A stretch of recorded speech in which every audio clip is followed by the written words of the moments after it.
das pracinhas.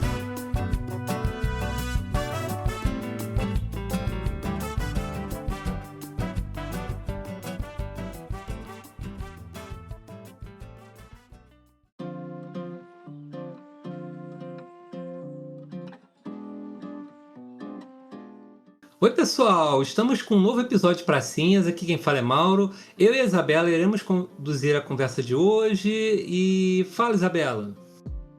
Tudo bom, gente? Eu sou Isabela, arquiteta, já participei aqui como entrevistada e agora a gente está aqui numa conversa com o arquiteto João Francisco Reis Vilela, que é de BH, mas hoje vai falar para a gente sobre, na verdade, o município no Mato Grosso, não é isso? Vila Rica.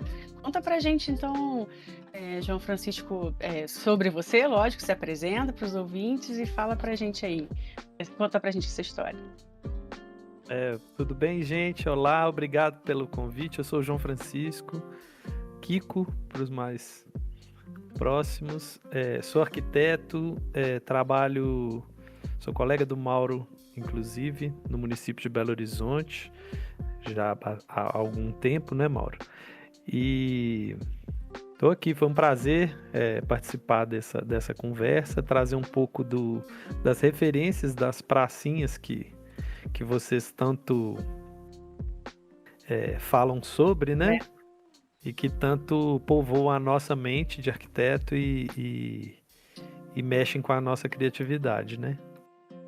Então, Kiko, vou aproveitar a deixa, né, para chamar pelo apelido e te perguntar aí que história é essa de você estar projetando lá no Mato Grosso, qual é a tua história com a Vila Rica para chegar, né, antes de contar para a gente como que foi o projeto mesmo da pracinha, né?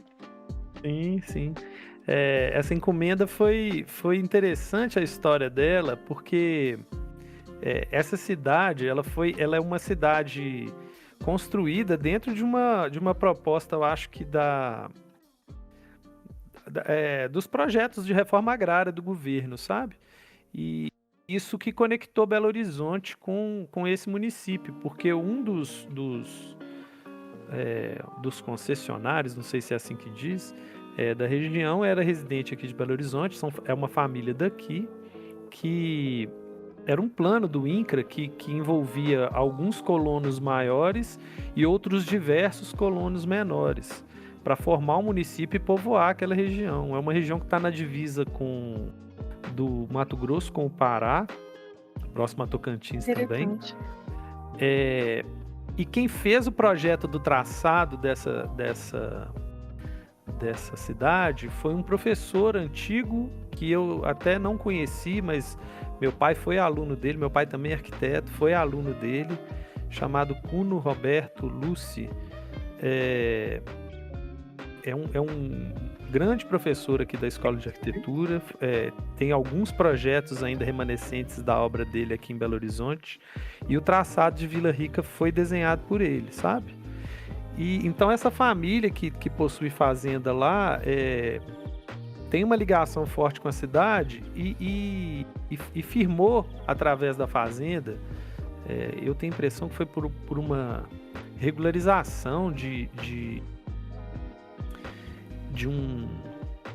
uma ocupação rural mesmo, né, de desmatamento e tal, fizeram um termo de ajustamento de conduta que essa empresa proprietária da fazenda foi convocada a ceder para a cidade alguns benefícios e alguns equipamentos urbanos, e dentre eles essa praça estava envolvida, sabe? Então, como a gente tinha conhecimento desse pessoal, dessa empresa, eles nos convocaram e passaram os parâmetros, né, e as premissas de implantação dessa praça, que ela está, na verdade, dentro do traçado. É um traçado até parecido com o traçado de Brasília, né, que tem um X, que o Lúcio Costa fez uma demarcação em X, e que depois angulou para fazer as asas, né, de Brasília, asa norte e asa sul. Ela também tem uma marcação em X, né, para definir 4 quadrantes, e um dos eixos é ocupado pela rodovia e o outro eixo é um eixo de uma avenida grande, uma grande avenida da cidade. E essa praça, que depois veio a se chamar Praça Porangaba, e em ligação com o nome da fazenda, né, que firmou esse termo, ela está num resquício aí quase que de um resquício de um canteiro central que vai afunilando e uma região muito plana, né, um pequeno desnível, e eles fizeram algumas encomendas, né, algumas premissas da encomenda, né, que para fazer o início do projeto, eles encomendaram que tinha um asilo próximo, então a gente teria que ter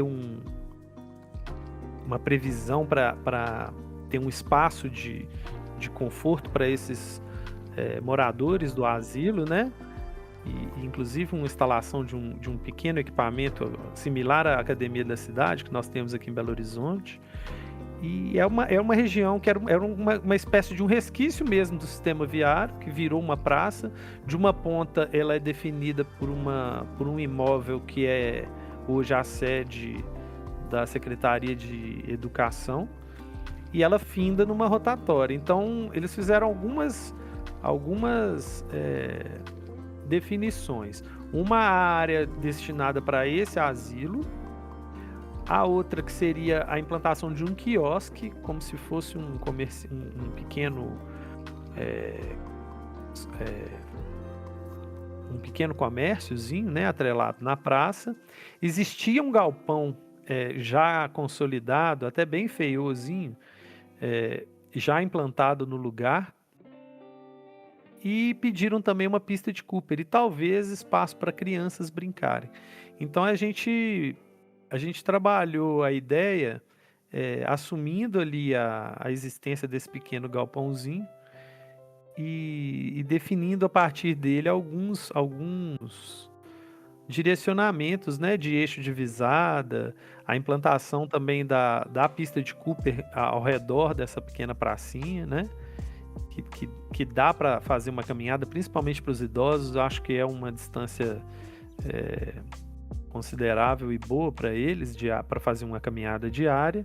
E entramos com outros itens de desnível, criação de pequenas arquibancadas, palcos. Então a gente desenvolveu um programa aí que buscou dar significado ali para aquele resquício de sistema viário, né? Kiko, eu queria te perguntar, né, uma coisa interessante, como é que você foi convidado para fazer esse projeto, né? Como é que surgiu a oportunidade, né, de você fazer o projeto, né, e participar dessa concepção? Como é que foi? Isso veio através de um convite mesmo, né, do proprietário dessa empresa, da Porangaba, e pediu para a gente desenvolver esse trabalho. E a gente fez um princípio de traçado, né? Ele tinha essa tarefa a cumprir, né? Não só a construção ele poderia simplesmente, pelo termo de ajustamento de conduta, ter fornecido à época o valor referente à praça e simplesmente cedido isso para a Prefeitura Municipal de Vila Rica, mas ele preferiu, como ele tem formação de engenharia e tem muita ligação com a construção à época, pelo que eu recordo, ele preferiu ele mesmo coordenar isso, sabe? E essa implantação, o desenvolvimento desse projeto e a entrega desse... Eu tenho a impressão que foram até outros itens mais, sabe? Eu não sei se teve reforma desse asilo, teve outros itens que integraram esse termo de ajustamento de conduta. Mas uma coisa que mais chamou a atenção mesmo foi a dedicação dele, né? Por fazer um trabalho bem feito que desse retorno para a cidade, né? E é uma região que estava muito vazia, né? A cidade é uma cidade muito pouco... adensada, né? É muito pouco adensada, característica da região mesmo, né? Uhum. Mas economicamente muito forte, uma economia rural e e de serviços muito forte na região, e eu acho que a ideia dele era exatamente essa, de aproveitar essa oportunidade para entregar uma coisa de qualidade para as gerações futuras, né? Eu percebia muito essa intenção dele. Bacana. Deixa eu te perguntar mais uma coisa, Kiko. Isso era uma área de expansão, então, da cidade? Não, na verdade, não. Na verdade, ela está dentro de um. Se você pegar o desenho de Vila Rica, visto pelo. Se vocês quiserem clicar nesse link aí que eu posso disponibilizar abaixo, e perceber o traçado, faz parte do traçado, sabe? Ali próximo a ela, no término dessa praça, tem uma área após, que é uma área de expansão. Se você conseguir seguir esse eixo em direção a quase leste, né? Ela tem um traçado quase que de oeste a leste. E ela, na verdade, é uma área de consolidação da cidade mesmo. Entendi. Então, além do asilo, havia uma comunidade ali já, né? Já tem um bairro consolidado, apesar de pouco denso naquela época, né? Por volta de 2000, se eu não me engano, foi por volta de 2009, 2010. Já tem cerca de 15 anos. Hoje já deve estar bem mais consolidado, e a praça, pelas fotos que a gente acompanha, né? Porque não é uma região que a gente visita sempre pela distância desse Brasil, que é muito, muito grande. A gente percebe pela internet, né? Nos avanços da internet, a gente consegue ver como que ela está consolidada e como que ela foi acolhida pela população mesmo, né? Com os diversos usos alguns deles que a gente pensou e esperou, e outros que foram cedidos pela própria comunidade, né? Adotados e transformados. Mas aí, na época do desenvolvimento do projeto, vocês conseguiam ir com mais frequência, né? Aí foi Eu possível? estive lá, assim. Foi possível conhecer o local, né? A gente visitou, entendeu a situação da praça, né? A questão da declividade. E aí a gente já sentiu que ela quase que forma um anfiteatro natural, ao contrário, porque, em geral, o anfiteatro ele tem uma angulação mais aberta, né? Para poder melhorar a questão visual e para acontecimentos e tal, para poder fazer apresentações, etc. E ela tem um comportamento, um ângulo um pouco mais fechado, né? Mas ainda assim ela permitia essa apropriação, né? Desse espaço. E essa foi uma das coisas que a gente entrou mesmo, assim, bem ao leste. A gente tem ao longo dela uma pista de Cooper, que na verdade é quase que a calçada lateral em todo o perímetro dela. A gente tem esse galpão numa porção norte, mais à esquerda, que já era constituído. Então a gente lançou a partir dele um eixo que ligava esse galpão até o final dessa praça, né? Até o final a leste, que é o ponto mais baixo, onde essa pista de Cooper faz uma curva, e onde a gente teve a ideia de implantar uma espécie de um palco, né? Com uma rampinha, todo em tijolo cerâmico, né? Toda a parte construída, ela usou muito esse tijolo cerâmico como uma questão de trazer um pouco mais de ligação com a terra, né? E aí, nesse espaço, a gente tem um grande pátio logo à frente desse pequeno palco, que é um palco informal, que tanto crianças podem aproveitar para fazer danças e apresentações informais, quanto num momento de apresentação formal ou de algo organizado até pela prefeitura ou pela comunidade, você tem como receber esse tipo de apresentação, né? Logo à frente tem um palco maior e uma arquibancada com outros terraços. Então você vê que esse eixo que vem do galpão, ele busca fazer essa ligação mesmo do galpão que já existe, que foi recondicionado, foram instalados banheiros ali, né? Sanitários masculinos e femininos e acessíveis. E essa espécie de uma rampa que foi construída ligando essa região do galpão até essa parte mais baixa. Mais que uma praça, né? Acaba virando um espaço de pequenos eventos mesmo, né? Ela tem tanto uma área para pequenos eventos, quanto a área para apropriações diversas, né? Festas, a apropriação também do asilo. Tem uma área destinada só a brinquedos de crianças, uma caixa de areia. Então, assim, tudo foi pensado, assim, alguns pequenos itens que a gente via no restante da cidade você não tinha isso. Você tem praças e partes urbanizadas e ajardinadas na cidade, mas naquela ocasião, eu não sei se hoje em dia a gente tem Uhum. isso disponível, a gente não tinha percepção desse tipo de espaço, né? Que é a constituição de... Como que fala? De elementos arquitetônicos ali que pudessem trazer...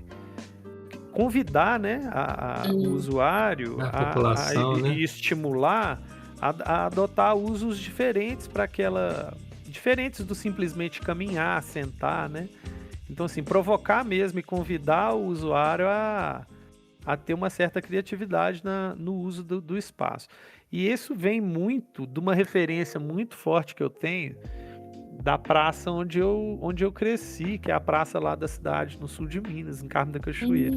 Ah, Que também é uma cidade pequena, aliás, hoje é bem mais antiga que Vila Rica, é muito menor, eu creio que tenha cerca de 9, 10 mil habitantes, mas Olha. que é de onde vem a minha família, e é uma praça que é muito grande. Obviamente ela tem a igreja vinculada, né? Assim aham. como diversas das praças do sul de Minas, das cidades do sul de Minas, tem uma presença muito forte da igreja católica no espaço, mas possui assim, uma dimensão muito grande, um aproveitamento de relevo e de situações de desnível, escadas, bancos, que é uma coisa assim, marca muita presença. Me marcou muito enquanto criança, enquanto jovem. Toda a adolescência a gente viveu, grande parte da nossa vida foi ali, né?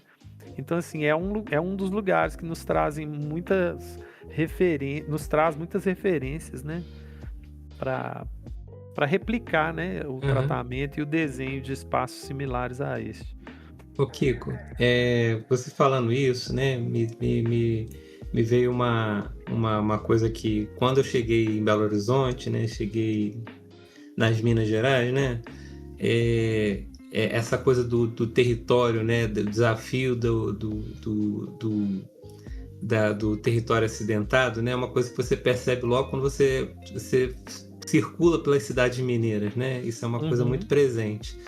E você fazendo esse relato, né, lá da Praça do Carmo, é um negócio que me resgata essa primeira impressão, né, que eu tive com relação às praças daqui.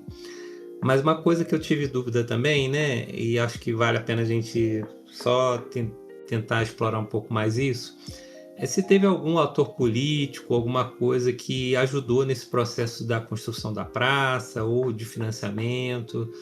Você, como projetista, deve ter lidado com alguma coisa nesse sentido, né? Então, você lembra de alguma coisa? Não, na verdade, como que funcionou? Aham. O município ele ganhou essa praça Sim. da empresa, né? Ô, Kiko, mas naquele momento vocês tiveram oportunidade de dialogar com a comunidade para saber Não, essa é interessante que essa é uma parte do processo que aqui em Belo Horizonte, principalmente, a gente tem, né, Mauro? O Mauro tem muita experiência nisso também. A gente tem muito bem construído, né? Essa é uma característica desse projeto que é falha, né? A gente não teve essa construção, não era ainda uma época em que estava em voga. Eu acho que até hoje em outros municípios, não era tão... em municípios menores, essa participação popular ela é bem tímida, né? Uhum. Mas também a gente estava muito próximo do Estatuto da Cidade, né? Nessa época, por volta de 5, 6 anos dele, se eu não me engano. Eu acho que hoje em 2025, a gente já está bem à frente nessa questão, e eu tenho certeza que casos similares hoje em dia não acontecem sem a construção de audiências públicas, sem a construção de consensos na cidade, né? Mas nesse caso não, esse caso ele foi mesmo... e é o que chama atenção, né? Porque por mais que ele não tenha tido a participação, ele como premissa, ele teve uma preocupação muito grande do responsável por fazer essa mitigação desse impacto, de cuidar do resultado dessa implantação, né? Sim, até o olhar, né, para o asilo, né? Bom, agora ainda existe essa instituição? É de permanência? Eu creio que sim. Pela pesquisa rápida que eu fiz aqui no Google, ela continua no mesmo lugar, o asilo, a casa de idosos. Existe uma porção da praça voltada para ela com os equipamentos, né? Ela foi basicamente implantada assim como foi pensada. E a sociedade foi abarcando, e tanto que em pesquisas que você faz pela internet, você consegue ver feiras acontecendo ali, feirinhas regionais, eventos, né? É bem interessante de poder ver como que essa pós-ocupação assimilou grande parte das provocações arquitetônicas que foram feitas, né? Mauro, antes de passar para a próxima pergunta, queria tirar uma dúvida aqui também. Depois eu vou olhar com calma, que você vai passar também para a gente mais imagens do projeto, não é isso, Kiko? Mas Sim. eu fiquei curiosa, porque me parece que ela está nesse eixo, assim, ela está entre duas vias importantes, não é isso? Ela tá ao longo de ela tá basicamente ao longo de uma principal via da cidade. Mas aí o acesso dela é fácil, assim, né, para a comunidade do entorno. É muito fácil. Quando você chega na cidade, pensa o seguinte: a cidade, quase que de norte a sul, você tem a chegada de uma rodovia, que é uma rodovia do Pará que chama... eu acho que eu não vou conseguir ver o nome dela propriamente. Problema não. Mas assim, era pensando mais assim também chama MT-431.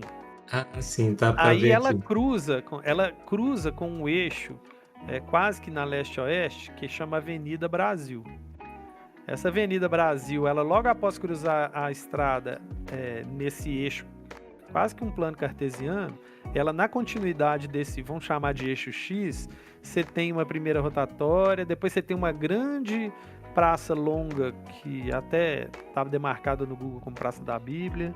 Depois você tem um alargamento disso, provocando alguns terrenos que parecem que são equipamentos urbanos mesmo, comunitários. Aí na hora que ele começa a se fechar, você tem a instalação de uma construção, de uma edificação que é a Secretaria Municipal de Educação, e logo após ela, até a próxima rotatória, que está numa avenida perimetral, você tem o acontecimento dessa praça. Então ela é como se fosse um pedacinho de uma pizza, né?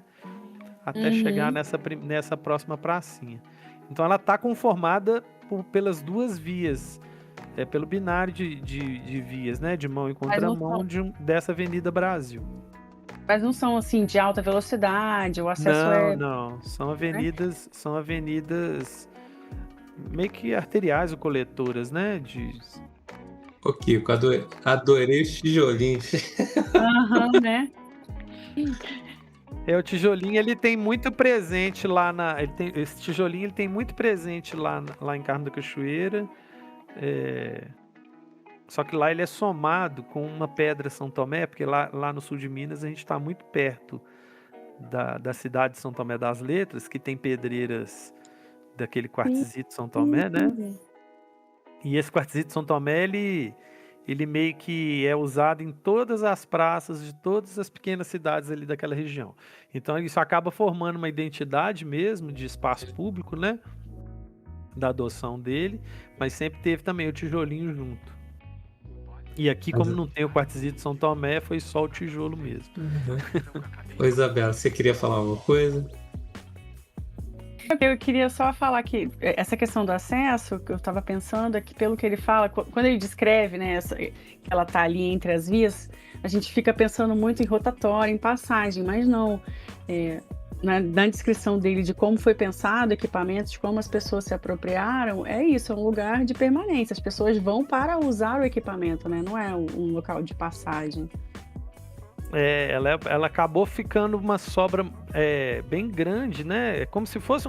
Imagina o seguinte: um canteiro central normal, ele acaba tendo, sei lá, um bem confortável, teria o quê? Uns 15 metros, 10 metros. E essa praça, ela começa com cerca de 50 e Não? termina lá na parte mais baixa dela com cerca de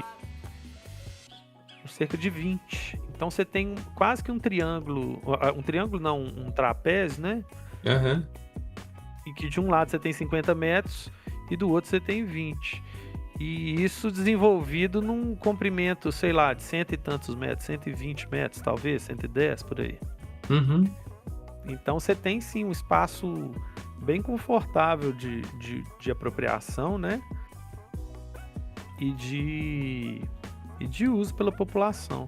E acabou ficando algo que eles não têm tanto. Assim, quando você pega esse eixo mais acima, nessa Praça da Bíblia, você vê que tem outros equipamentos. Você tem quadra esportiva, você Uhum. tem estacionamentos, mas convites e provocações arquitetônicas para que as pessoas apropriem, que foi basicamente a nossa intenção, né? Uhum. Criar alguns desníveis, criar arquibancadas, terraços para mesas, a parte mesmo mais próxima ao lar de idosos, para até a pequena academia da cidade, fazer uma espécie de um terraço alteado para que os idosos pudessem ficar ali conversando e ver e assistir o movimento da cidade de um ponto um pouco mais elevado. Então são provocações assim que a gente criou e que foram bem absorvidas, sabe? Entendi. Pela praça. Dá vontade de ir lá voltar, né? E ver como que É, tá acontecendo hoje. eu tenho uma nova pergunta, Kiko. E é uma coisa que eu fiquei pensando quando você me apresentou esse tema, né? Esse seu projeto e essa praça. E aí uma coisa que veio na minha cabeça, né, é justamente isso, né? Acaba que você desenvolveu um espaço público, né, numa cidade um pouco mais afastada, né, da capital. E isso tem algum tipo de desafio, né? Até no sentido de você poder entender, né, as escalas que essas cidades, talvez que não são as cidades centrais, né, elas e que estão nas regiões metropolitanas, que elas demandam. Então, queria te ouvir um pouco a respeito disso, né? Porque você até falou de Carmo da Cachoeira, né? E dessa praça que foi uma referência para você poder fazer esse projeto. Então, como é que é essa coisa de você projetar numa cidade que não necessariamente é uma cidade como Belo Horizonte, ou como Rio de Janeiro, ou como as grandes capitais? Eu acho que o desafio maior foi tentar entender como que essa comunidade se apropria desses espaços, né?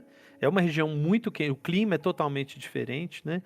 Quando você pega o sul de Minas, a praça é um lugar de você ir para tomar sol, né? Porque as temperaturas, principalmente no inverno, são bem baixas para a nossa realidade brasileira aqui. E já essa região de Vila Rica já é completamente diferente, né? A gente está praticamente num clima amazônico, né? E equatorial quase. Está bem lá no norte do país.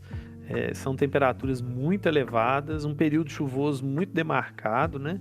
Então, assim, a realidade é totalmente diferente da nossa. Mas, em resumo, a vida cotidiana de uma cidade como Vila Rica ou como Carmo da Cachoeira, no sul de Minas Gerais, ela é muito parecida, né? É uma cidade que o entorno é muito rural, a cidade é quase que a base dos cidadãos, que grande parte deles trabalham nas fazendas e na pecuária e na agropecuária em volta. Então você tem também, assim como a cidade grande, você tem uma pendulância aí de movimentos, né? A cidade meio que se esvazia ao longo do dia e e se preenche novamente no fim do dia, né, para o início do dia seguinte. Então, tem muita coisa que é similar. Agora, o que é interessante de ver é como que quando a gente traz esse olhar, eu acho que até com experiências, qualquer arquiteto que tiver uma vivência diferente de espaço público, né, Uhum. pode contribuir, assim, às vezes com um custo muito baixo, inclusive, que não, nesse caso aqui, por exemplo, não deve ter sido algo dispendioso de construção, né? É uma praça simples, inclusive, mas assim, com alguns artifícios, igual você mesmo que tem muita experiência, você sabe, com alguns artifícios arquitetônicos, você consegue mexer muito com o uso dessa população do espaço, né?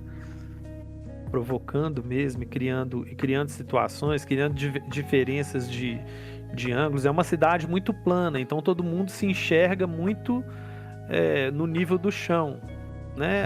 Uma pessoa olha para a outra sempre no nível de pé. Quando você tem esse desnível e consegue criar terraços, você consegue criar possibilidades diferentes das pessoas olharem para as outras de cima para baixo, a outra olhar de baixo para cima. Na hora que você cria um palco, você vai ver crianças num patamar mais elevado e vendo a cidade a quase que 2 metros de altura, sendo que ela tem 1,10 m, né? Então, assim, você consegue criar situações em que, sem perceber, a população acaba tendo experimentos ali que vão levar para a vida delas sem meio que saber que elas estão... É aquilo, não é algo que você descreve e define de forma racional que você vai absorver, mas é uma parte sensível, né? A sua sensibilidade humana que vai percebendo essas nuances e algumas pessoas se apropriam, outras não, né? Cada um apropria de forma diferente. Agora, é um espaço bem interessante, sempre quando eu tive contato com as publicações de vocês, eu tenho muito interesse naquilo que vocês mostram, né, que vocês buscam demonstrar e registrar, e eu achei que seria uma boa oportunidade vê-la, sabe? E debruçar em cima e discutir sobre, né? Não é nem de longe um grande projeto, não, mas possui alguns elementos ali que são interessantes de serem implantados na cidade, né, para benefício das pessoas.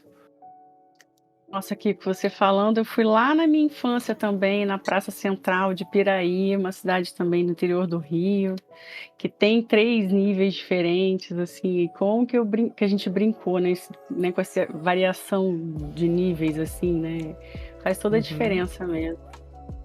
É isso, eu acho que você trouxe pra gente muitos elementos, assim, que a gente nunca espera, né, e é para isso que a gente está aqui, né, para ouvir. E depois buscar ver lá a imagem também, a gente vai compartilhar, né, junto com o podcast. E aí eu queria te convidar aqui para fazer suas considerações finais, o que você gostaria de acrescentar aí para a gente. Eu fico feliz de ter sido convidado. Eu acompanho o trabalho que vocês têm registrado aí, né, nessa intenção do canal. Sou um espectador, né? Além de tudo. Hoje em dia, muito mais espectador do que arquiteto, propriamente dito. Mas acho importante demais esse registro, pelo contrato e pelo conhecimento que eu tenho do Mauro e do arquiteto que ele é. Eu sei que ele tem essa sensibilidade muito aflorada, né? E isso se traduz muito na forma como ele desenha, na forma como ele projeta. E é assim, é uma escola para a gente diária, pelo tempo que a gente já trabalhou junto. E é um prazer estar aqui e poder compartilhar um pouquinho também. E quem sabe nos próximos tempos, né, Mauro, a gente possa trabalhar junto novamente, criar mais praças, criar mais desenhos legais para a cidade, ainda que não executados. A gente possa continuar nessa brincadeira aí. Ô Kiko, você é uma figura, sabe? Se eu tivesse 10% do talento que você tem, eu já estava Tem muito muito feliz. mais do que isso, Já estava muito É. feliz. Basta ver o seu trajeto, sua trajetória, tanto de coisa que você fez, que é isso. Não é? A Mauro é uma referência grande pra gente ali, não só de arquiteto, como a postura cívica dele mesmo, né? De Pessoa. encarar os temas, a seriedade que ele encara os temas, a forma como... E o seu jeito, Mauro, de trabalhar e de projetar, eu acho que outras pessoas, outros colegas vão compartilhar disso, ele traz pra gente muito essa sua preocupação com a participação, né, com colher a opinião alheia, como as conduções são muito pacíficas, né, e em busca de consenso mesmo. São poderes que você tem aí, superpoderes do Mauro, e que a gente... É a parte boa, né, de trabalhar com o que a gente trabalha, né? Trabalhar com gente Lidar boa com isso. também, né? É isso aí. Não é? Eu, como só tive a oportunidade de compartilhar com o Mauro, né, toda essa capacidade, esse potencial dele na faculdade, agora eu tô aqui, junto com ele. Quem sabe um dia você possa vir para cá, né, Mauro? Em breve teremos novas oportunidades de ingresso. Fique atenta, né? Pois é. Belo Horizonte está sempre de braços abertos, né? Exatamente. E acho que a gente nunca teve tão carente a cidade, né, em Belo Horizonte, está carente demais desse olhar cuidadoso. Não por falta de projeto, né? Projetos a gente tem muitos. A diretoria que o Mauro trabalha produz muito projeto. A equipe é muito... tem uma capacidade muito alta de responder essas demandas. A gente fica mesmo na mão da baixa execução, da baixa conversão disso em realidade, né? Pois é. Mas faz parte, né? Quanto mais a gente produzir, quanto mais plantar, mais no futuro nós vamos colher. Bom, Isabela, eu estou muito feliz aqui de estar conversando com você e com o Kiko. Eu vou pedir para o Kiko para a gente poder se despedir aqui agora, né? Para a gente poder se despedir, mas eu estou muito feliz de fazer esse primeiro programa com você e espero que a gente consiga fazer muitos outros mais. E Kiko, eu estou muito feliz de você estar aqui porque você é um grande parceiro. Eu também estou muito feliz, também te considero demais. Vai ser um prazer. Depois, quando a Isabela puder chegar em Belo Horizonte, a gente faz essa troca presencialmente também. Ótimo, tá combinado. Seja convidado. Ai, Mauro, muito bom, viu? Tá participando aqui também. Eu já era fã, que nem o Kiko, eu sempre acompanhei. Cheguei a participar, né, como entrevistada, e agora eu tô aí, contribuindo também, construindo mais um cadinho com o Mauro. Que bom.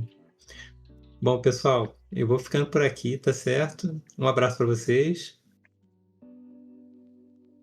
Tchau, gente. Um abraço. Até mais, um abraço. Obrigado, pessoal.